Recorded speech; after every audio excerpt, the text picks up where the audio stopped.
Alright, so I'm going to do a valve adjustment on the Grom today. First step you want to do is take these two covers off. This is a 6mm Allen head and this is a 10mm Allen head.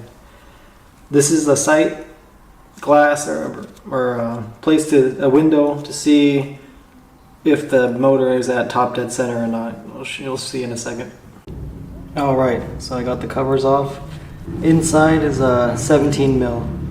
And you want to turn it until in this window you see a T show up.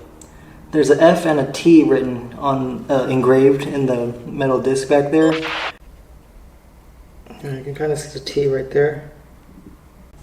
I'm going to do the intake side valve first, and it's these two screws.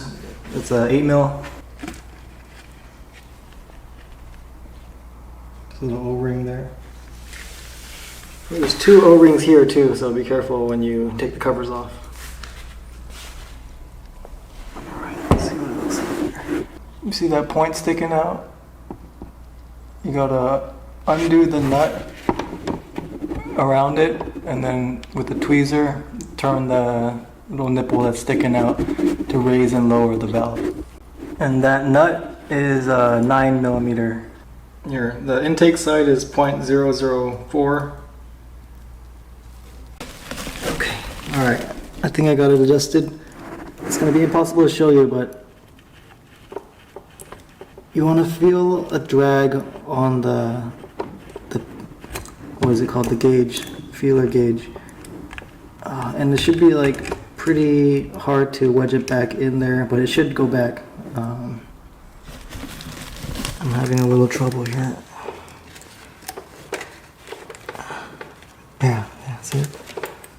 So it's like, you feel a drag on it.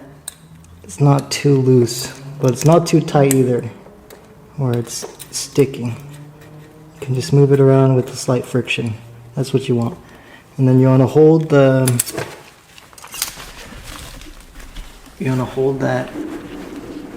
nipple with your needle nose plier while tightening that 9mm nut in the back.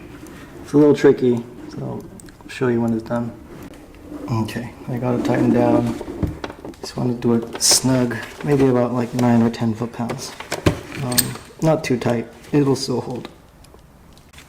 We're gonna clean this cover up and put it back on. The screws don't have to be cranked down either. Just a little bit past hand tie is good.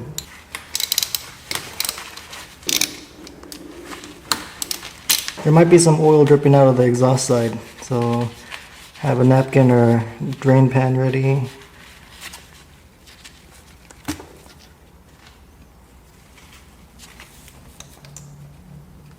Okay, so the bottom exhaust valve is exactly like the top one. Maybe it's easier for me to show you guys. You want to get the feeler gauge right at the other end of that screw nipple and that flat valve. And I heard conflicting things about the exhaust valve measurement. The TB Cam website says 0.007, but I think the DHM website where I tuned the ECU says the same as stock, 0.004 or 5.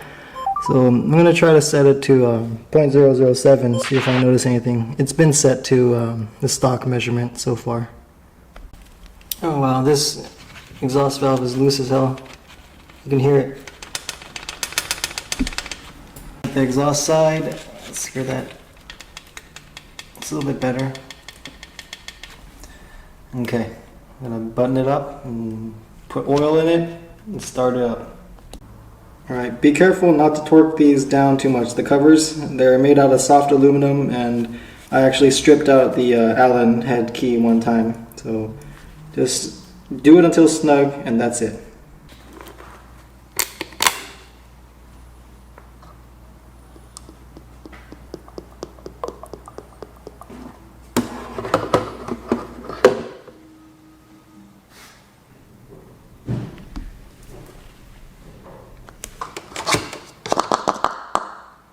Measure the oil. Don't screw the dipstick in all the way, just rest it on top. Make the bike even. Check the level. Oh, perfect.